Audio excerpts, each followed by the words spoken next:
নমস্কার বন্ধুরা, আজকে আমি বানাবো ধনিয়া পাতার চাটনি। নিয়েছি একটি টমেটো, 4 কোয়া রসুন, 4টে কাঁচা লঙ্কা। ধনিয়া পাতা ভালো করে ধুয়ে নিয়েছি, সবগুলো একসাথে বেটে নেব।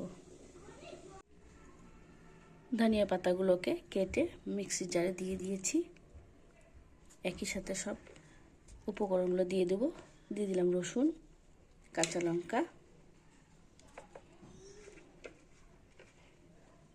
কেটে রাখা টমেটো, দিয়ে দেবো স্বাদ মতো লবণ।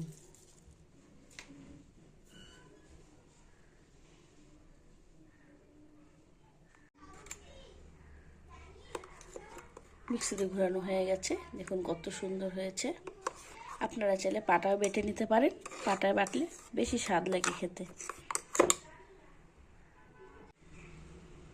এবার এই বাটার মধ্যে অ্যাড করে দেবো কাঁচা সর্ষের তেল।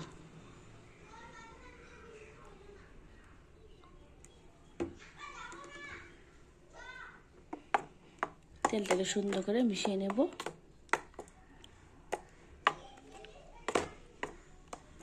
গরম ভাতের সাথে ধনিয়া পাতা চাটনি খেতে দারুণ লাগে।